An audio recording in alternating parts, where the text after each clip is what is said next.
قربانی حضرت ابراہیم اور اسماعیل علیہ السلام کی یاد ہے.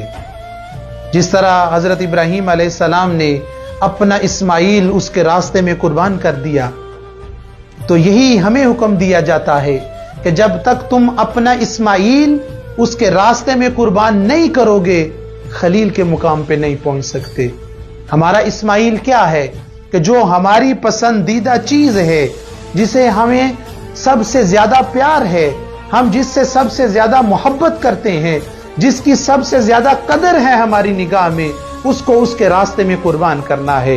اگر وقت ہے تو اس کے راستے میں وقت دینا ہے، مال کی محبت ہے تو اس کے راستے میں قربان کرنا ہے، اولاد کی محبت ہے تو اس کے راستے میں قربان کرنا ہے. اگر دیگر کسی اور چیزوں کی محبت ہے، جو اپنی پسندیدہ چیز ہے اس کو دیکھتے جاؤ، اس کے راستے میں قربان کرتے جاؤ، تو تمہیں اپنا خلیل بنا لے گا.